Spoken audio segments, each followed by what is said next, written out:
Dear student, हम लोग शेरशाह की जीवनी को कल के क्लास में अध्ययन किए थे। आज हम लोग देखेंगे कि शेरशाह ने किस प्रकार से अपने साम्राज्य को विस्तार किया और एक विशाल साम्राज्य की स्थापना की। इस क्रम में हम पाते हैं कि 4 युद्धों के पश्चात 4 युद्ध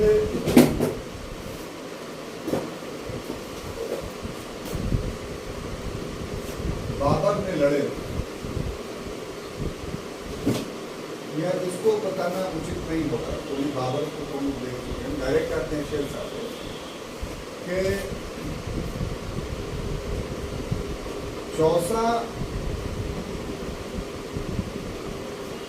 और बिलग्राम का जो युद्ध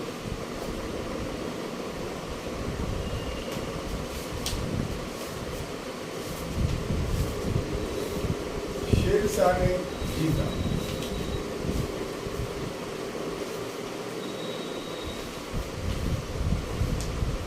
इस युद्ध के पश्चात,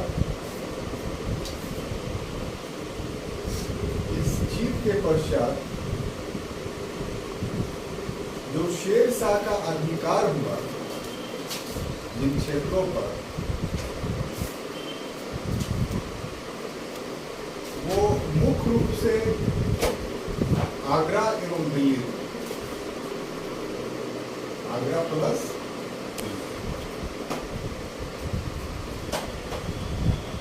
ये जो 2 क्षेत्र था, उसी पर वो प्रत्यक्ष नियंत्रण का दावा कर सकता था। ऐसा हम क्यों कह रहे हैं? क्योंकि हुमायूं के समय का जो इतिहास था वो बड़ा अनिश्चितता भरा था। अनिश्चितता कैसे? पहला तो ये कि अपने पिता बाबर के द्वारा दिए गए साम्राज्य का विभाजन कर दिया अपने भाइयों के मध्य, जिसमें पूरा पश्चिमोत्तर क्षेत्र जो है उसने कामरान को दे दिया, संभल जो है अस्करी को दे दिया, और हिंदाल को भी एक अलग प्रांत प्रदान कर दिया। तो ऐसी परिस्थिति में बहुत बड़ा क्षेत्र उसके पास नहीं बचा था। और फिर गुजरात के साथ जो उसके संबंध थे उसमें भी वो अंततः विजित नहीं हुआ। मालवा के साथ जो उसके संबंध थे उसमें भी वो पूर्णतः विजित नहीं हुआ। बंगाल के साथ जो संबंध थे उसमें भी वो असफल रहा। तो अगर हम ये कहें कि हुमायूं से उसे प्राप्त क्या हुआ युद्ध जीतने के बाद, तो जिस समय हुमायूं चौसा और बिलग्राम का लड़ाई लड़ रहा था, उस समय प्रभावी क्षेत्र में दिल्ली और आगरा ही थे। बाकी क्षेत्र उसके प्रभाव में नहीं थे, दूसरे के प्रभाव में।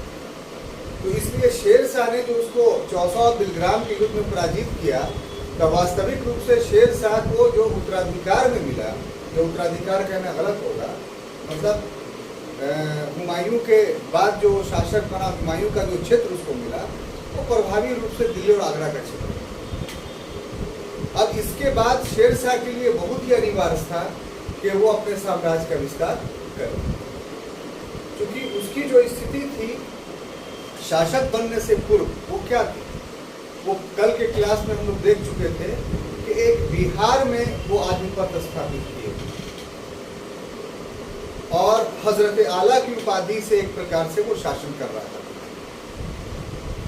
सम्राट की हैसियत से वो शासन नहीं था। तो दिल्ली पर अधिकार करने के पश्चात उसके लिए अनिवार्य हो गया कि कोई विरासत में मिला हुआ साम्राज्य उसके पास नहीं। उसकी महत्वाकांक्षा इसको इस बात के लिए उद्वेलित कर रही थी कि अपने एक विशाल साम्राज्य का निर्माण करे। तो इस क्रम में 5 वर्षों के अंदर जो उसने अपने साम्राज्य का विस्तार करना चाहा, तो उसमें सबसे पहले उत्तर पश्चिमी सीमा क्षेत्र में उसने गखरों के विद्रोह का दमन किया।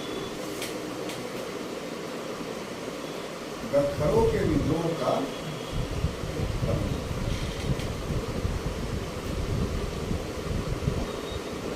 देखिए इसका एक्सप्लेनेशन क्या है कि शेरशाह शासक बनने के बाद, यानी शासन के आरंभ में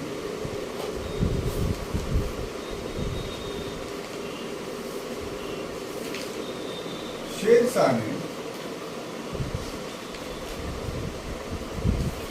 उत्तर पश्चिमी क्षेत्र पर ध्यान दिया।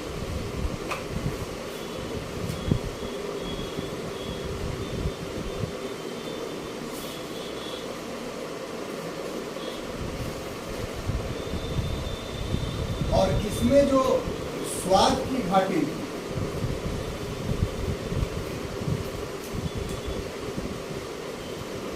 इस घाटी में यूसुफजई सरदार बहुत सारे थे।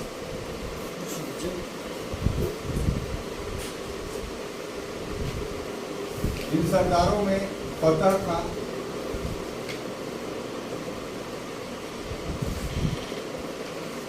इस्लाम खां और गाजी खां। इस्लाम खां और गाजी, ये तीन यूसुफजई सरदार जो काफी शक्तिशाली थे। इन तीनों से शेरशाह ने क्या कर ली? मित्रता कर ली।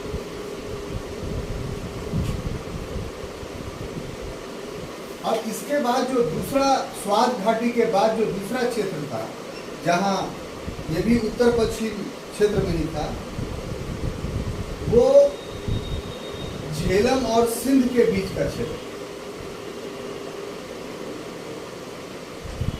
झेलम प्लस सिंध के मध्य का जो क्षेत्र था, इस क्षेत्र में गखर जाति या खोखर जाति प्रभावशाली। और सबसे बड़ी बात यह है कि ये मुगलों की सहायता करती थी।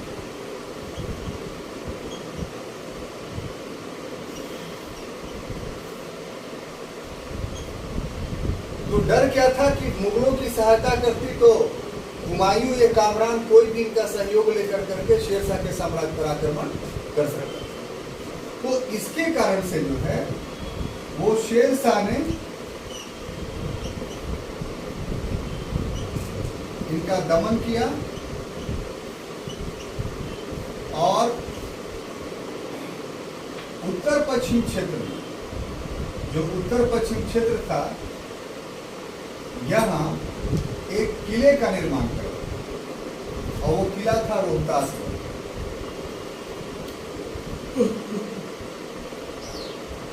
और यहाँ रोहतासगढ़ किले में 50,000 सैनिक रखे उसने, हैबत खां और ख्वास खां के नेतृत्व।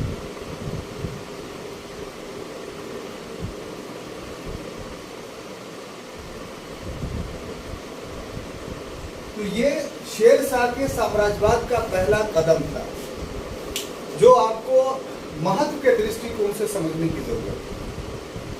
महत्व किस बात का? शेरशाह ने सत्ता किससे छीनी? तो मुगलों से छीनी। और मुगल अभी पूर्ण रूप से समाप्त नहीं हुए, क्योंकि मुगल के जो वंशज थे हुमायूं, वो ईरान में शरणागत था। दूसरा, तीसरा और चौथा भाई यानी कामरान अस्करी हिंदाल भी जीवित था।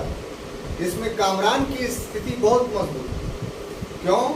क्योंकि पंजाब का इलाका उसके पास था, सिंध का इलाका उसके पास था, बल्ख का इलाका उसके पास था। तो ऐसी परिस्थिति में वो किसी भी समय जो है वो भारत पर आक्रमण कर सकता था। तो उत्तर पश्चिम का क्षेत्र शेरशाह के लिए बहुत बड़ा चैलेंज था। और इनके अतिरिक्त, यानी जो मुगल थे, मुगलों के अतिरिक्त दो और शक्तियां थी। एक स्वात घाटी में यूसुफजई कबीला था, एक ऐसा युद्धक कबीला था जो हमेशा आक्रमण किया करता था। कोई भी फौज आ रही है, काफिला आ रही है, उसको लूट लिया करता था। और फिर झेलम और सिंध के बीच में एक ऐसी जाति रहती थी, जो जाति लुटेरा थी, जिसको गखर के नाम से हम लोग जानते हैं। तो उत्तर पश्चिमी सीमा प्रांत शेरशाह के लिए 3 दृष्टिकोण से जो है वो संकटग्रस्त था। तो उसने बारी बारी से सभी का समाधान किया, और इसके लिए सबसे पहले उसने ये किया कि जो यूसुफजई जाति उसके साथ उसने एग्रीमेंट किया, समझौता किया। उसके महत्वपूर्ण नेता थे फतह खां, इस्लाम खां और गाजी खां। तो चूंकि ये भी अफगानी था, रोज से आया था, जातीय समानता थी, तो इन सभी वजहों से जो है वो समझौता करने में सफल रहा और इनको अपना मित्र बना लिया। इनसे इनको युद्ध करना नहीं पड़ा। अब देखिए दूसरा जो उसका सामना हुआ वो गखरों से। गखर क्या थे कि एक लुटेरा जाति थी जो सिंध और झेलम के बीच में रहा करती, और इनका मुगलों के बीच जो है बहुत संपर्क था। तो अगर मुगल से ये मिल जाए तो आक्रमण कर देते, तो शेरशाह की को विषम स्थिति में सामना था। तो शुरुआत में जिस तरीके से यूसुफजई कबीलाओं के सरदारों के पास मैसेज भेजा शेरशाह ने कि हमसे समझौता कर लो, उसी प्रकार से गखरों के बीच भी समाचार भेजा कि हमसे समझौता कर लो, लेकिन गखर जाति इसके लिए तैयार नहीं हुई। तो अंततः शेरशाह ने सबसे पहला अभियान जो किया अपने शासक बनने के बाद वो गखरों के थे, और गखरों का जितना क्षेत्र था उन सभी को रौंद डाला, यानी पूरी तरीके से उनका दमन कर दिया। लेकिन गखर जो जाति थी ना, वो वास्तव में एक ऐसी जाति थी कि वो दमित नहीं हो सकती।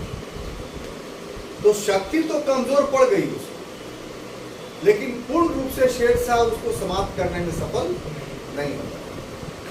तब ऐसी स्थिति में उसने अस्थायी समाधान के लिए ये किया कि ये तो दूरस्थ क्षेत्र है, अगर हम चले जाएंगे तो ये सारी शक्तियां जो बताया जा रहा है वो फिर सक्रिय हो जाए। तो उसने अस्थायी समाधान के लिए कि हम उत्तर पश्चिमी सीमा से हमेशा के लिए मुक्त हो जाएंगे और तब भारत के आंतरिक भागों में अपना साम्राज्यवाद करेंगे। उसने एक रोहतासगढ़ फोर्ट का निर्माण किया। ये बहुत इतिहास में छुपी हुई बात है कि परीक्षा में वस्तुनिष्ठ प्रश्न अगर आता है ये रोहतासगढ़ किले का निर्माण किसने करवाया, तो ऑप्शन शेरशाह मार देते हैं, लेकिन समझते क्या है कि ये सासाराम वाला रोहतासगढ़ है। तो सासाराम वाले रोहतासगढ़ फोर्ट का निर्माण शेरशाह ने नहीं करवाया। ये आप करेक्ट कर लीजिए अपने आप। शेरशाह ने जिस रोहतासगढ़ फोर्ट का निर्माण करवाया था वो उत्तर पश्चिम भाग में और वर्तमान समय पाकिस्तान में। और यहाँ जो फोर्ट है आपका कहाँ, सासाराम में, जो रोहतासगढ़ पहाड़ी ही कहा जाता है, तो उसमें किले भी बने हुए हैं। तो उस किले का निर्माण जो है वो अकबर के समय में उनके सेनापति राजा मान सिंह ने करवाया। राजा मान सिंह यहाँ 9 वर्ष तक बिहार का राज्यपाल के रूप में अपनी सेवा दी, और उस क्रम में उसका हेडक्वार्टर वही पहाड़ी था, और उसी पहाड़ी पे उसने अपने लिए किले कर रखे। दोनों पहाड़ी पे बना हुआ किला है, लेकिन अंतर यह है कि जो उत्तर पश्चिम सीमा प्रांत में है उसमें जाने के लिए बहुत सुगम रास्ता है, आप कार लेकर के आराम से जा सकते हैं। लेकिन वहाँ जो है वहाँ बहुत दुर्गम स्थिति है, आमतौर पर पैदल ही रास्ता है, सड़क के रास्ते लेकिन बहुत दूर से है और उधर से बहुत समय लगता है। तो पैदल लोग बिहार वाले रोहतासगढ़ पे चढ़ते हैं। तो ये कंफ्यूजन जो है वो आप क्लियर कर लीजिए कि रोहतासगढ़ किला बनवाया शेरशाह ने, ये बात सही है, लेकिन वो किला बिहार वाला नहीं था बल्कि वो उत्तर पश्चिम सीमा क्षेत्र में था। और यहाँ 5000 सैनिक रखे, 50,000 सैनिक रखे, और अपने सबसे बड़े जनरल हैबत खां और खवास खां को यहाँ डिप्टी। और इस तरीके से उत्तर पश्चिमी सीमा क्षेत्र से पूरी तरीके से वो निश्चित हो गया कि अब इस क्षेत्र में कोई भी हम पर, इस क्षेत्र से कोई भी हम पर आक्रमण नहीं हो सकता, और उसके जीवन काल में नहीं ही होगा। तो हम इस तरीके से कह सकते हैं कि उत्तर पश्चिम के क्षेत्र में जो उसने नीतियां अपनाई वो पूरी तरीके से सफल रही उसके जीवन काल तक। उसके मृत्यु के बाद यह सफल हुई, वे अलग बात है। अब देखिए दूसरा जो है बंगाल अभियान, ये भी काफी महत्वपूर्ण है।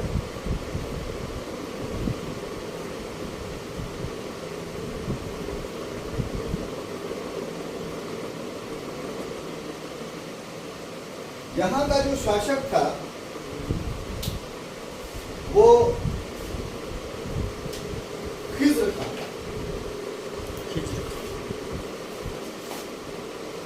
बंगाल का शासक कौन था?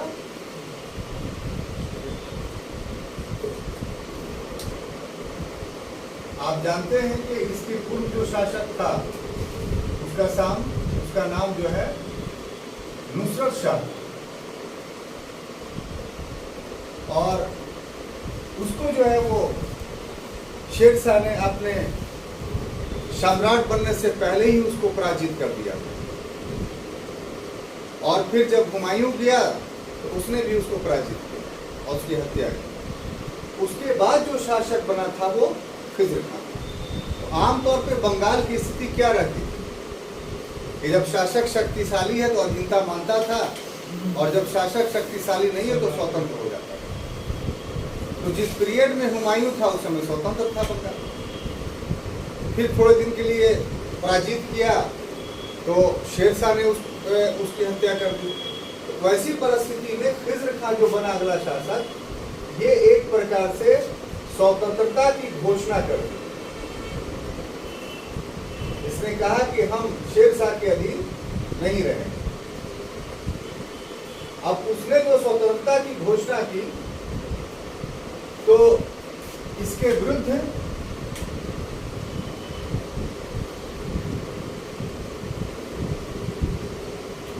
1542 ईस्वी में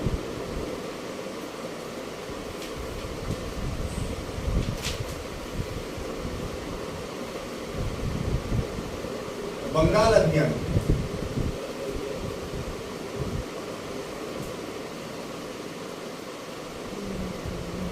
और खिज्र खां को पराजित कर उसकी हत्या कर।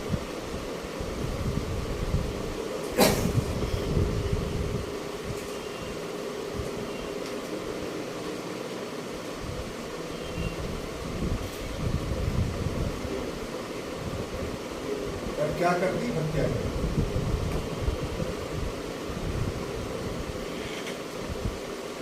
और इस प्रकार उसके बाद बंगाल को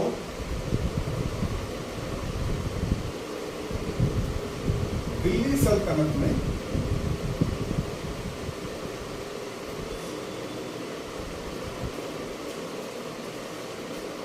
सम्मिलित कर लिया, और एक नई बात है कि अस्थाई समाधान में भी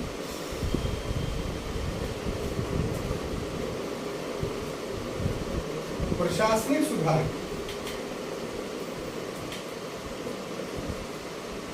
ये काफी ही महत्वपूर्ण है। जगह की कमी के कारण हम और बातें नहीं लिख रहे हैं, लेकिन पूरी बात समझा रहे हैं कि बंगाल में जो खिज्र खान ने अपनी स्वतंत्रता की घोषणा की, तो उस घोषणा के बाद ये अभियान करता है, और अभियान करके खिज्र खान को पराजित करता है, उसकी हत्या कर देता है, और इस तरीके से दिल्ली में बंगाल को शामिल करता है।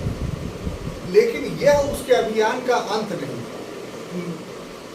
यहाँ पर उसकी विद्वता, प्रशासनिक क्षमता और कुशलता का दर्शन होता है। जब से भारत में तुर्कों का शासन स्थापित हुआ था, उसने बाज़ाब्ते तौर पे यह अध्ययन किया कि बंगाल की प्रकृति बिल्कुल अलग प्रकार की है, और वो क्या है कि कभी भी बंगाल दिल्ली सल्तनत के साथ अस्थायी रूप से उसका अंग नहीं रहा। जब शासकों ने अभियान किया तो वो साथ हो गया, दिल्ली सल्तनत का अंग बन गया। अभियान शासकों का समाप्त हो गया तो फिर वो दिल्ली सल्तनत से स्वतंत्र हो गया। और ये जो स्थिति बंगाल जब हम बात करते हैं तो आप मानिए उसमें बिहार भी शामिल है और उड़ीसा भी शामिल है। एक बहुत बड़ा क्षेत्र जो बनारस के बाद का पूरा इलाका है, वो सभी के सभी उस पीरियड मध्यकाल में बंगाल माने जाते हैं। तो ऐसी स्थिति में सुखी, संपन्न, समृद्ध प्रांत होने के कारण जो भी शासक बनता था वो काफी शक्तिशाली हो जाता था, और इसकी नींव में ही इसके पृथक होने के बीज छुपे हुए। कैसे वो हम बता रहे हैं कि ऐबक ने भारत में तुर्क साम्राज्य की स्थापना की। तो ऐबक ने भारत में जब तुर्क साम्राज्य की स्थापना की तो ऐबक का प्रभाव लाहौर से जौनपुर तक स्थापित हो चुका हुआ था। वो इतने ही बड़े भूभाग का मालिक था। और जौनपुर के बाद का जो इलाका विजित हुआ था वो गौरी का एक दूसरा दास था जिसका नाम जो था इख्तियारुद्दीन बख्तियार खिलजी। और नाम मात्र के लिए ये कुतुबुद्दीन ऐबक के अधीन था। वास्तविक बात था कि ये पूरी तरीके से स्वतंत्र था। एक तरफ कुतुबुद्दीन ऐबक उत्तरी भारत के क्षेत्रों को विजित करने में संलग्न था, ठीक उसी समय इख्तियारुद्दीन बख्तियार खिलजी पूर्वी भारत को विजित करने में संलग्न थे। तो ये दो सेनापति थे, किसके? मोहम्मद गौरी के। और इन दो सेनापतियों के माध्यम से जो है वो दिल्ली सल्तनत की स्थापना जो है वो होने में सफलता प्राप्त हुई। तो स्वामी भक्ति का जहां तक प्रश्न है, तो जो पूर्वी भारत में स्वामी भक्ति थी वो आरंभ से ही दिल्ली सल्तनत के सुल्तानों के साथ स्थापित नहीं हो सकी। तो इसके परिणाम क्या हुए आप गौर से देखिए कि इल्तुतमिश जब शासक बना, तो इल्तुतमिश जब सुल्तान बना तो एक लंबे समय तक बंगाल उसके अधीन नहीं था। 1211 से लेके 1227 तक बंगाल उसके अधीन नहीं था। तब 28 में उसने अभियान किया, जीता, वापस आया, फिर स्वतंत्र हो गया। तो फिर अभियान किया, जीता और अपने पुत्र नासिरुद्दीन महमूद को वहां का प्रांतपति बनाया, जिसमें उसकी हत्या भी हो गई। अब इल्तुतमिश का दौर खत्म हो गया। रजिया, बहराम शाह, मसूद शाह, नासिरुद्दीन महमूद, किसी के अधीन बंगाल नहीं रहा। बलबन का दौर आया तो आपने देखा बलबन के समय में क्या कि बलबन ने 3 अभियान करवाए अपने सेनापतियों से, तीनों अभियान असफल रहा। तब अंत में जो है वो 1282 ईस्वी में खुद जो है बलबन अभियान करता है और वहां का शासक जो तुगरिल था उसकी हत्या होती है। और इतना कड़ा दंड तुगरिल के लोगों को देता है कि 1.5-2 किलोमीटर तक जो ढाका की सड़कें थी उसके दोनों ओर पेड़ों पर तुगरिल के फौज का लाशों को टांग दिया, हफ्ता दिन तक टांगे रखा। अपने बेटा बुगरा खां को बोला कि अगर तुम भी हमारे खिलाफ विद्रोह करोगे तो तुम्हारे लोगों का भी यही हश्र होगा। और ये बोल करके बुगरा खां को प्रांत कर दिया। लेकिन बलबन के मृत्यु पर बुगरा खां ने क्या किया? खुद स्वतंत्र हो गए। हम पूरी बंगाल की हिस्ट्री आपको इसलिए बता रहे हैं कि इसका स्थायी समाधान सिर्फ शेरशाह करता है। और कैसे? तो इतना जान लीजिएगा तब आपको उसके प्रशासनिक योग्यता का परिचय मिलेगा कि वास्तव में कितना योग्य था। अब साहब उसके बाद पूरा स्वतंत्र अलाउद्दीन का समय आया, तब बंगाल अधीन हुआ। फिर तुगलक के समय आया, तब बंगाल अधीन हुआ। सैयदों के, लोदियों के, सबके समय बंगाल स्वतंत्र रहा। तो ये इस बात को साबित करने के लिए काफी है कि बंगाल हमेशा अपने आप को दिल्ली सल्तनत से आजाद करता रहा। शेरशाह ने बंगाल को विजित किया, लेकिन विजय के बाद उसने उसका अस्थायी समाधान किया। कि इतिहास से जो चीज हम लोग को मिलती है कि बंगाल कभी भी दिल्ली सल्तनत का अंग नहीं बन पाता है, नहीं बन पाता है। तो इसका अस्थायी समाधान क्या है?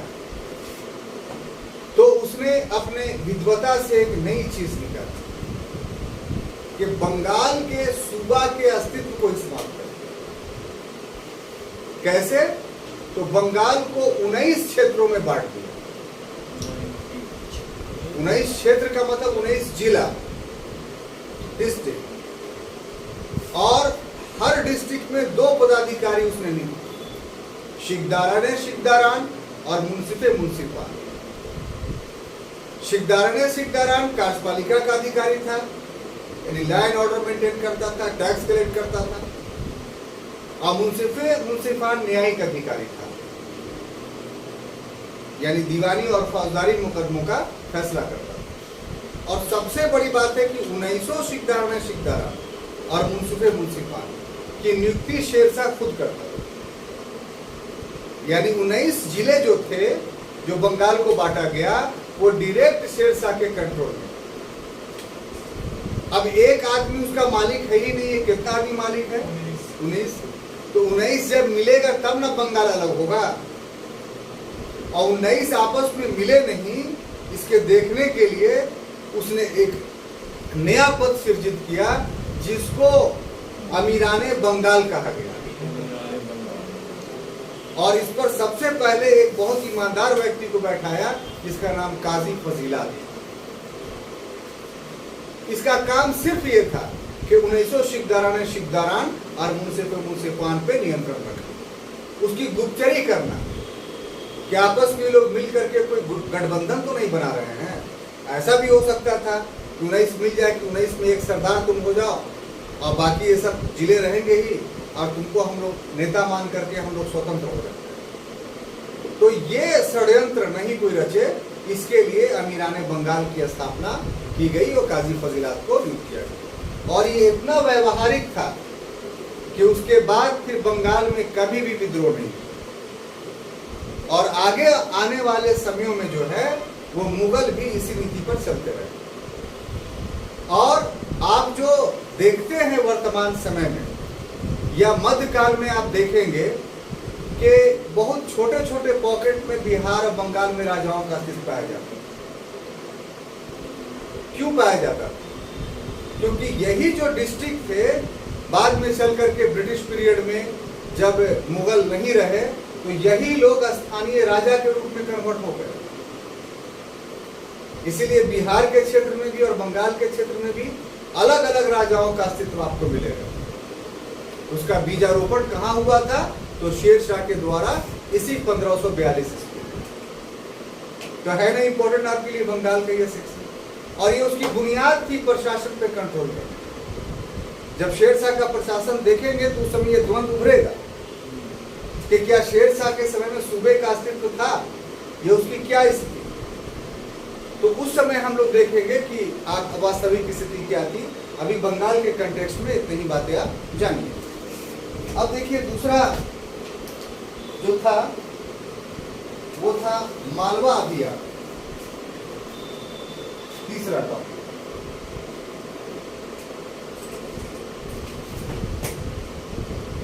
मालवा अभियान।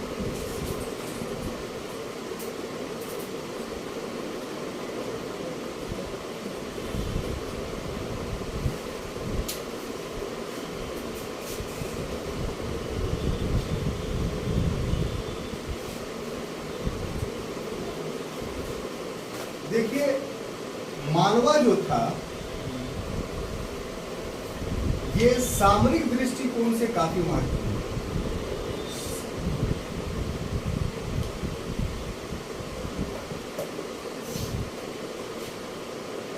सामरिक दृष्टिकोण से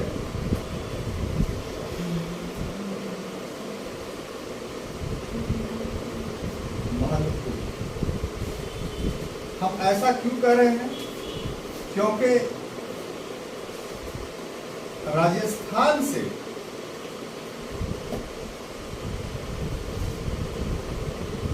आक्रमण हो सकते हैं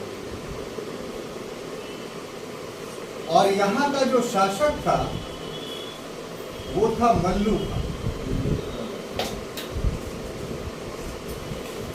और ये कादिर शाह के नाम से स्वतंत्र हो गया।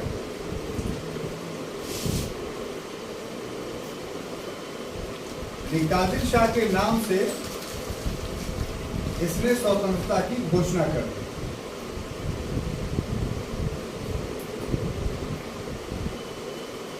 शेरशाह ने मल्लू खां को 1542 में पराजित किया और ये भाग गया मांडू। तो इसको अपने इसमें मिला कर करके सुजात खां को सूबेदार बना।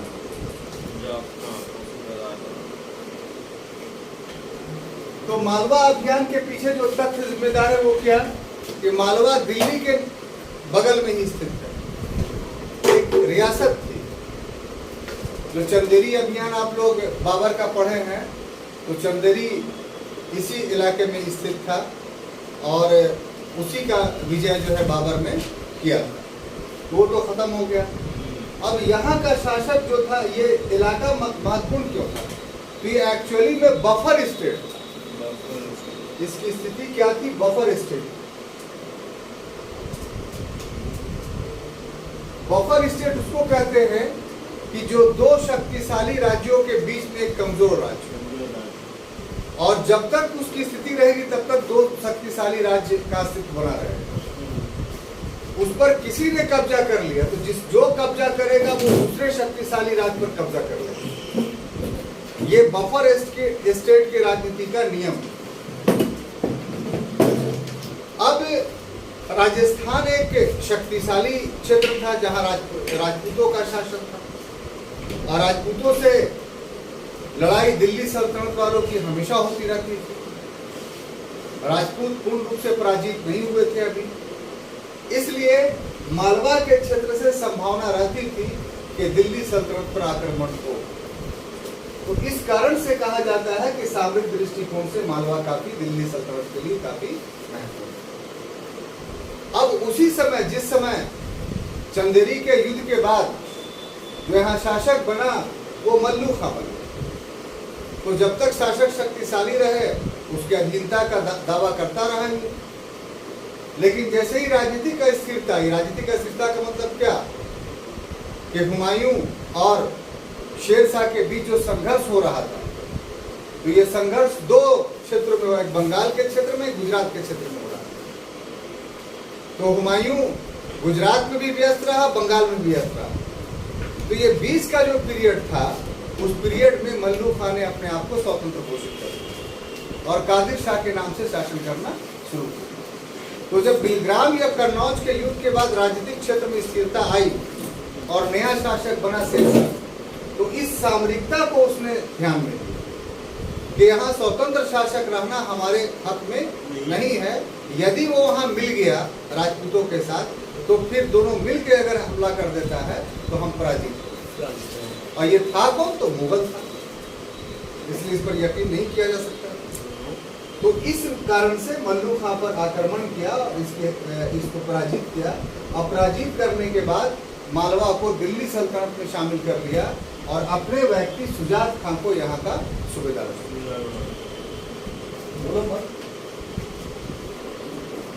उसके बाद अगला जो है रणथंभौर अभियान।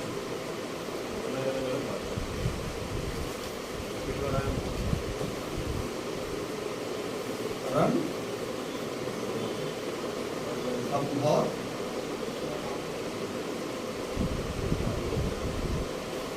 अब यहाँ से शेरशाह राजपूताना के क्षेत्र में घुसता है। और क्यों? क्योंकि मालवा पर उसका अधिकार जो है वो संपन्न हो चुका था। रणथंभौर पर उसने 1542 ईस्वी में यहाँ का जो शासक था वो उस्मान खान था।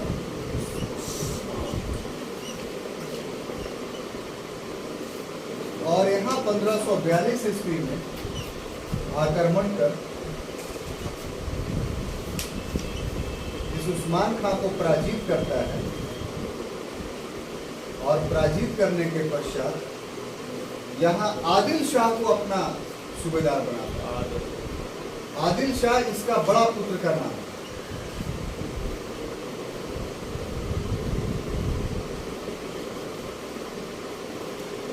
रणथंभौर शुरू से ही आप देखिएगा कि दिल्ली सल्तनत का जब आरंभिक काल था तो उसी समय से ये भी एक ऐसा क्षेत्र था कि शक्तिशाली शासकों ने जीता और जब शक्ति कम हुई तो वो आजाद हो गए। तो इल्तुतमिश से लेकर कर करके अलाउद्दीन तक के सभी शासकों को रणथंभौर को जीतना पड़ा था। और जब भी वो शासक वहां से हटते थे तो जो उसका प्रांतपति था वो आजाद हो जाता। तो यहाँ वही हुआ कि उस्मान खान ने अपनी सत्ता की घोषणा कर दी और उसका दमन के लिए आक्रमण किया गया और इसको पराजित करके रणथंभौर को दिल्ली सल्तनत में शामिल किया गया और आदिल शाह जो उसका बड़ा पुत्र था उसको रणथंभौर का सूबेदार बना दिया। उसके बाद है रायसीन अभियान।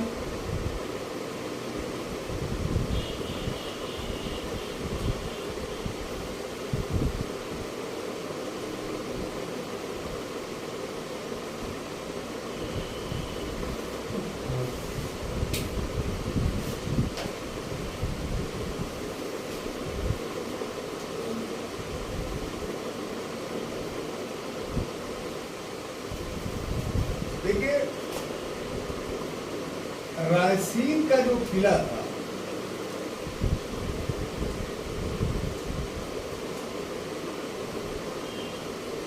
वो शेर शाह के समय तक राजपूत शक्ति का केंद्र।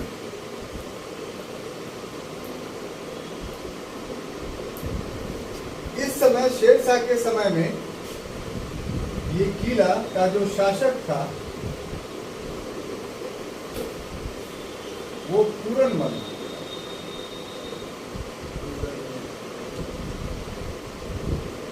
इस पर 1543 ईस्वी में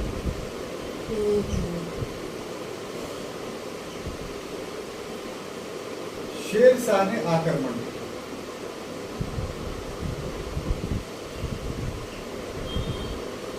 और 6 माह के घेरे के बाद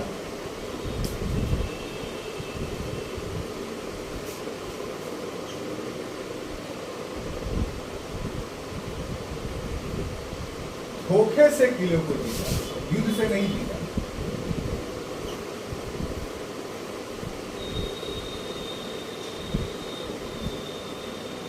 देखिए, इसमें जो बातें आपको जाननी है रायसीन अभियान में, इस तरीके से जानिए कि बाबर से लेकर हुमायूं तक राजपूतों से मुगलों ने युद्ध किया। इसमें राजपूत पराजित हुए, लेकिन राजपूत पूरी तरीके से समाप्त नहीं हुए। राजपूत शक्ति बनी रही और शेर शाह के समय में सारे राजपूत संगठित हुए पूरनमल के नेतृत्व। और उनका सेंटर कौन था? तो रायसीन। तो रायसीन का किला जो है एक अभेद किला था। अगर रायसीन के किले को जीत लिया जाता और राजपूत शक्ति को पराजित कर दी जाती तो फिर यह माना जाता कि शेर शाह ने राजपूती शक्ति पर आधिपत्य स्थापित कर लिया। इसलिए अभी तक के सारे युद्धों में जो है, अभी तक के सारे युद्धों में सामरिक दृष्टिकोण से सबसे महत्वपूर्ण कोई युद्ध था जिससे शेर शाह की सत्ता को अस्थायित्व प्राप्त होता, वो रायसीन का किला। इस वजह से 1541 में अभियान किया। ये किला चूंकि अभेद था, इसलिए 6 महीने तक घेरा डाले रहा और शेर शाह इसको विजित नहीं कर पाया। शेर शाह विजित नहीं कर पाया इस किले को। तो शेर शाह बहुत चतुर भी था। अगर युद्ध से किसी चीज को नहीं जीता जाए तो छल प्रपंच या कूटनीतिकता का प्रयोग करने में भी वो नहीं हिचकता। तो यहाँ युद्ध कौशल के जरिए नहीं बल्कि छल प्रपंच के माध्यम से शेर शाह किले को जीतने में सफल रहा। और छल प्रपंच क्या किया उसने? तो शेर शाह ने यहाँ छल प्रपंच का सहारा लिया और छल प्रपंच ये था कि किला में रसद एक सीमा तक ही होती है, यानी खाने पीने का सामान एक सीमा तक ही रहता है और कुछ समय के बाद वो समाप्त हो जाता है। ऐसी परिस्थिति में जो उसमें लोग रहते हैं उसमें भूखमरी की स्थिति पैदा हो जाती है और वो शासक सरेंडर कर जाता है बिना युद्ध के। तो जब 6 महीने हो गया, शेर शाह को इस बात का अनुभव हो गया कि अब वहां रसद की कमी हो गई होगी, तो अपने पुत्र कुतुब खां को वो किले के अंदर भेजता है अकेले, ये समझाने के लिए कि ऐसे भी आप जो है वो बहुत दिन तक टिक नहीं पाइएगा। अगर किला हवाला कर दीजिएगा अभी, तो शेर शाह जो है आपके सारे सैनिकों को निकल जाने में सहयोग करेगा, यानी उस पर आक्रमण नहीं करेगा, आपको जाने का रास्ता जो है वो देगा। तो पूरनमल जो है वो तैयार हो गया कि ठीक है, ऐसे भी रसद सामग्री हमारी समाप्त हो गई है और कुछ दिन में जो हम सरेंडर करेंगे। अभी मौका मिल रहा है कि ऐसे सरेंडर करेंगे तो हम मारे जाएंगे और अभी जो है सारे लोग बच जाएंगे, तो शेर शाह को भी लाभ होगा, हमको भी लाभ होगा। लेकिन जैसे ही राजपूत सैनिक निकले, शेर शाह ने उस पर आक्रमण कर और इस रायसीन अभियान में 30,000 राजपूतों को शेर शाह ने मारा। शेर शाह के व्यक्तित्व पर यह बहुत बड़ा काला धब्बा है, लेकिन इतिहासकार कानूनगो ने शेर शाह का बचाव किया है इस तरह से कि राजनीति में या युद्ध में जो है इस प्रकार के कृत्य नहीं किए जाते हैं। शेर शाह ने जो काम किया यह युद्ध नीति के तहत सही। अब अगला जो अभियान शेर शाह का था वो मुल्तान एवं सिंध का विलय।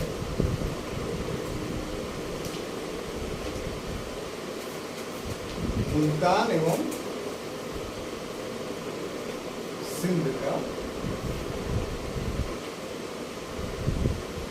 देखिए इसका जुड़ाव, ये जो विलय हुआ इसका जुड़ाव प्रथम अभियान से। कैसे? तो ये कौन सा इलाका था? यहाँ यूसुफजई जो थे प्रभावी, और शुरुआत में आपने देखा कि समझौता हो गया था शेर शाह से, लेकिन इन्होंने जब उपद्रव करना शुरू किया तो जो रोहतासगढ़ किले का निर्माण शेर शाह ने करवाया था वो किसके सुपुर्द किया था? तो हैबत खां और ख्वास खां के नेतृत्व, हैबत खां प्लस ख्वास खां के नेतृत्व में। और इन लोगों ने क्या किया कि यूसुफजइयों का दमन किया, यानी पराजित किया, और फिर मुल्तान और सिंध का दिल्ली सल्तनत में विलय कर दिया।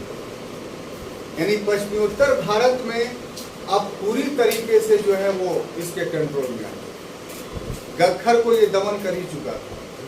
जो अगला सरदार थे यानी ये तीनों, फतेह खां, इस्लाम खां और गाजी खां, उसको अंतिम बेला में 1543 ईस्वी में हैबत खां और ख्वास खां ने पराजित करके पूरे मुल्तान और सिंध को दिल्ली सल्तनत का अंग बना। अब अगला जो है इसका अभियान होता है मालदेव के साथ युद्ध।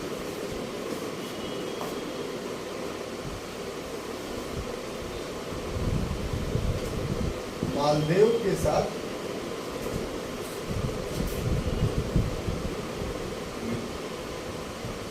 ये भी काफी महत्वपूर्ण युद्ध था।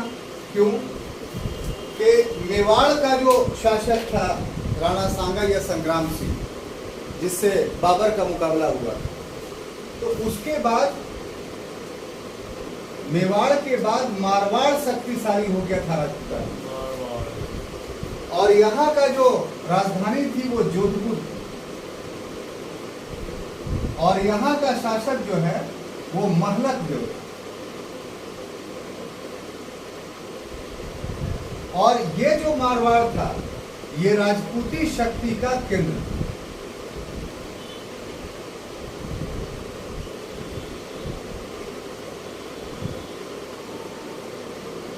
यहां 1544 ईस्वी में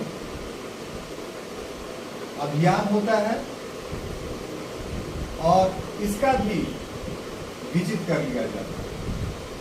लेकिन यहां भी शेर शाह ने जिस तरीके से रायसेन में धूर्तता का परिचय दिया था, इस किले को, जोधपुर के किले को जीतने या मालदेव को जीतने के लिए, मालदेव ठीक है, महलक जो भी इसको बोलते हैं मालदेव को, तो मालदेव को जीतने के लिए भी शेर शाह ने धूर्तता का परिचय दिया। हुआ क्या कि यह भी किला जो था जोधपुर का किला अभेद था, तो यहाँ भी अभियान हुआ, जीता नहीं जा सकता था युद्ध के माध्यम से। तो यहाँ इसने कूटनीतिकता बरती। कूटनीतिकता क्या बरती कि अपना एक जासूस किले में भेज दिया और सैनिकों के बीच यह अफवाह फैला दी कि मालदेव भाग गया। मालदेव किला बहुत बड़ा था, तो मालदेव युद्ध नहीं करेगा, मालदेव शासक जो है भाग गया। अब इस परिस्थिति में जो है वो सैनिक क्या होते थे, राजपूत कालीन या मध्यकालीन सैनिक, कि अगर राजा की मृत्यु हो गई या राजा मैदान छोड़ के भाग गया तो फिर सैनिक नहीं लड़ते थे। सैनिक किसके लिए लड़े जब राजा ही नहीं रहा था? तो ये झूठी अफवाह जैसे ही फैली तो वैसे ही जो है उसके अधिकांश सैनिक किला छोड़कर भाग गए। लेकिन और ये इल्जाम लगाया कि जो जैता और कुंपा उसका सेनापति है उसका इसमें बहुत बड़ा है। तो जैता और कुंपा ने अपने ऊपर लगे आरोपों को धोने के लिए उसने बड़ी बहादुरी से कम सेना से ही शेरशाह के साथ युद्ध किया। लेकिन इस युद्ध में जैता और कुंपा जो है पराजित हुए और मारे गए। शेरशाह के व्यक्तित्व पर यह भी एक काला धब्बा है। और इसी जोधपुर अभियान या मारवाड़ अभियान या मालदेव विरुद्ध अभियान के समय में शेरशाह ने यह कहा था कि एक मुट्ठी बाजरे के लिए हम हिंदुस्तान खो देते। ये कोटेशंस अक्सर एग्जाम में आता है कि किस अभियान के अवसर पर शेरशाह ने कहा था कि एक मुट्ठी बाजरे के लिए हिंदुस्तान खो देते। तो वही मालदेव के साथ जो युद्ध था या मारवाड़ के साथ जो अभियान था या जोधपुर का जो अभियान था उस समय शेरशाह ने कहा। अब सवाल पैदा होता क्यों कहा? तो इसलिए कहा था कि ये जो इलाका था मारवाड़, ये उपजाऊ इलाका नहीं था, यहाँ सिर्फ बाजरा पैदा होता था और भू राजस्व बहुत प्राप्त नहीं होते थे। तो इसको इस बात का एहसास हुआ कि अगर हम पराजित हो जाते तो फिर हम हिंदुस्तान खो देते, क्योंकि सारे लोग एक हुक्म पर हमला कर देते और यहाँ से राजस्व मिलता क्या, तो एक मुट्ठी बाजरा मिलता है। तो इसीलिए उसने कहा कि एक मुट्ठी बाजरे के लिए हिंदुस्तान खो देते। तो बहुत मुश्किल से इस अभियान को उसने जीता। शेरशाह का जो अंतिम अभियान है वो है कालिंजर अभियान।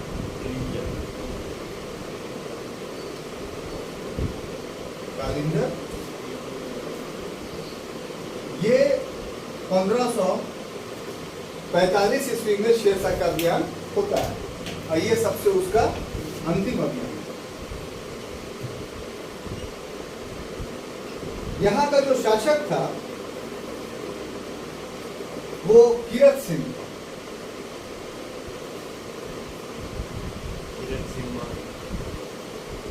इस पर आक्रमण करता है और इस आक्रमण में जीत तो होती है उसकी, परंतु मारा जाता है।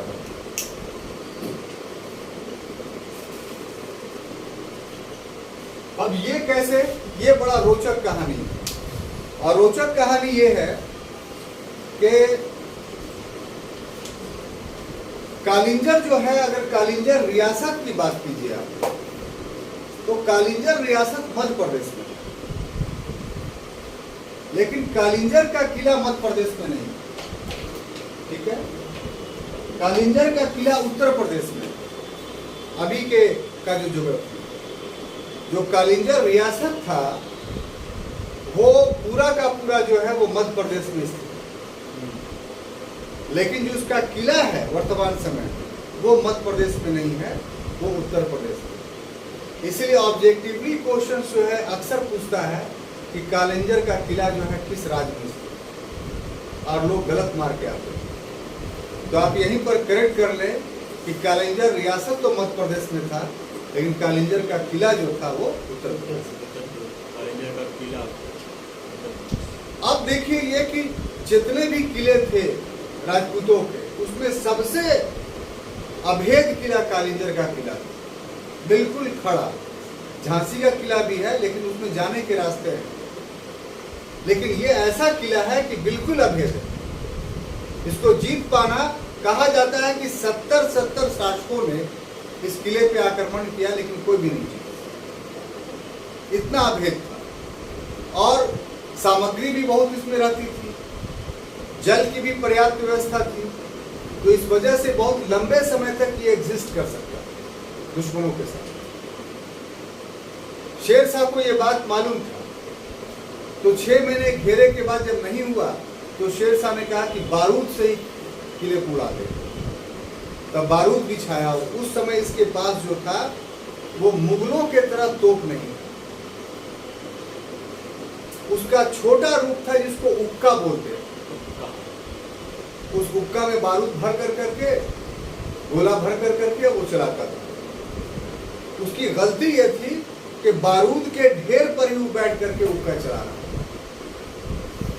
और एक गोला जो किले में जाकर के लगा तो फटा नहीं, और वो गोला वापस उसी बारूद पर गिर गया, और बारूद पर गिर करके वो फटा, और इस ढंग से पूरा बारूद ही उड़ गया, और शेर शाह उसको पूरी तरीके से जला। इतिहासकार कहते हैं कि इसकी सिर्फ अंगूठी से पहचान हुई थी एक शेर शाह। कुछ इतिहासकार ये भी कहते हैं कि उसका लाश ही नहीं मिला, तो फिर सासाराम में मकबरा भी उसका ओरिजिनल नहीं। तो ये एक विवाद का विषय है, इसमें कोई स्पष्ट रूप से नहीं बात कही गई है, लेकिन ये घटना घटी थी। लेकिन हाँ, एक बात हुआ कि उसकी मृत्यु से पहले किला को जीता जा चुका, यानी सैनिक उसके जो है वो जीत चुके थे, और समाचार सुनने के बाद भी उसकी मृत्यु हुई, यहाँ किला जीत। हाँ, इस प्रकार से जो है वो शेर शाह 5 वर्ष के अल्पावधि में ही वो इस दुनिया से चला गया। लेकिन उसने एक ऐसा प्रतिमान स्थापित किया, एक ऐसा स्टैंडर्ड स्थापित किया जिसका प्रतिपालन कर करके मुगल ने एक अस्थायी शासन की स्थापना। तो वो प्रतिमान क्या था, वो स्टैंडर्ड क्या था, ये हम लोग कल के क्लास में देखेंगे। तब तक के लिए धन्यवाद।